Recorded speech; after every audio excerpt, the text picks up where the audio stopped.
ভাই, আমাকে বিয়ে করবে ও। আমাকে খুব ভালোবাসে। আসসালামু আলাইকুম ভাইয়া। ইয়ঞ্জন, সবকিছু ভেবেছো তো?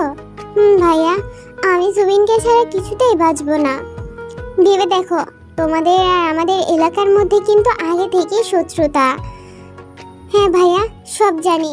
আমি সব ছেড়ে দিতে পারবো, কিন্তু সুবিনকে কখনো না। আচ্ছা, তাহলে যেহেতু সবকিছু ঠিক করেই ফেলেছো, চলো গাড়িতে বসো। পরদিন যথারীতিতে বের হতেই যাবে, তখনই ইয়ঞ্জনের মা বাবা তেদের বাসায় প্রবেশ করে। ইয়ঞ্জনের মা বাবা দুজনেই প্রচুর কান্না করছে। কি হয়েছে আন্টি? মা, তোমার বাবা নেই?